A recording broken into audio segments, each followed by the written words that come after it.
We stand we often talk about our Christian cultural roots. What we don't talk about is our Christian constitutional roots.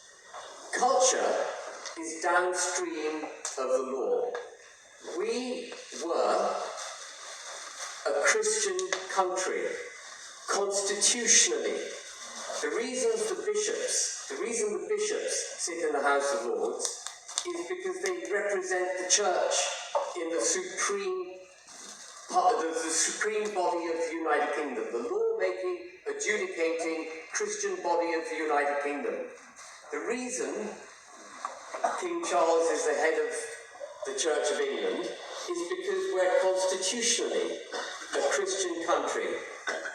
Yet, today our Christianity is trampled on, and Starmer wishes to remove the bishopric.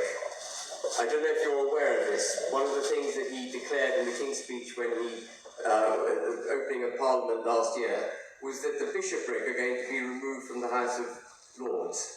And the reason he wants to remove the bishopric is because that would be the end of our Christian constitution.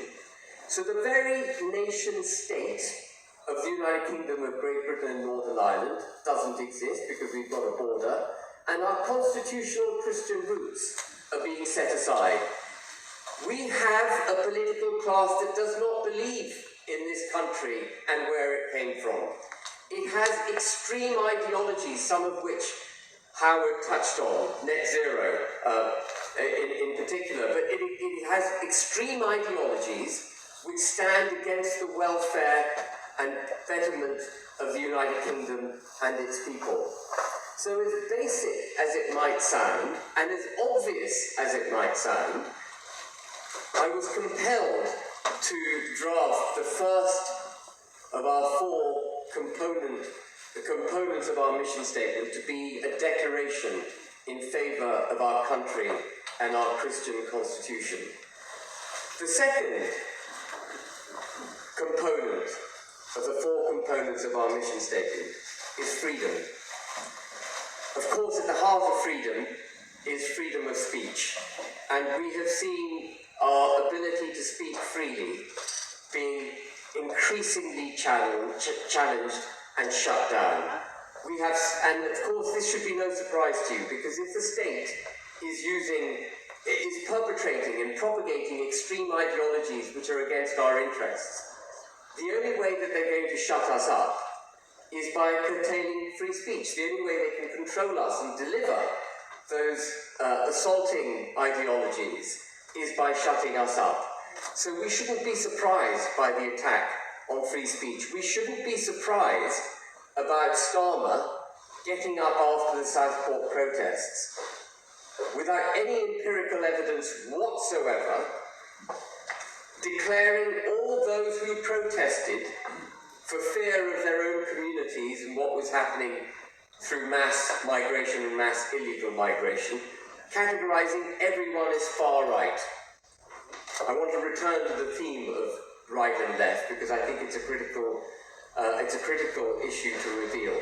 But freedom of speech in this country is being shut down. And the second component, therefore, is that we will stand unashamedly for the principle of freedom of speech.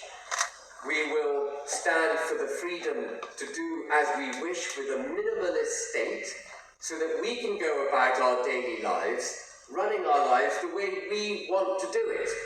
And the other thing that I'll just briefly mention here is that what's fundamental to being British is actually the notion that you can do what you wish to do, unless there's a law that expressly prohibits you from doing it.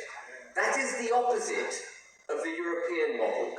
The reason we're a superior country to any European country, I say that proudly, the reason we're a superior country, and the reason we had such a fantastic empire, which came about not by design, but came about by accident, actually, over a period of hundreds of years, our empire was created, was because we had freedom of speech, freedom of thought, and freedom to do what we wish to do.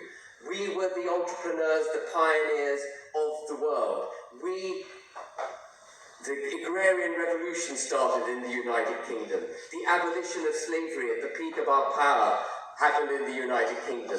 The Industrial Revolution happened in the United Kingdom. Our law, which was so brilliantly crafted that it is still used as the bedrock for international trade, was all born out of the United Kingdom. All of that, all our scientific discoveries, our great philosophers, our great scientists, our economic progression, our empire, all of that came from freedom of speech. We would have had none of it without freedom of speech and the freedom of action that follows it. And so we stand for freedom of speech as our second component, and we stand against indoctrination. We stand against taking the knee to the extreme ideologies that are being pursued by government.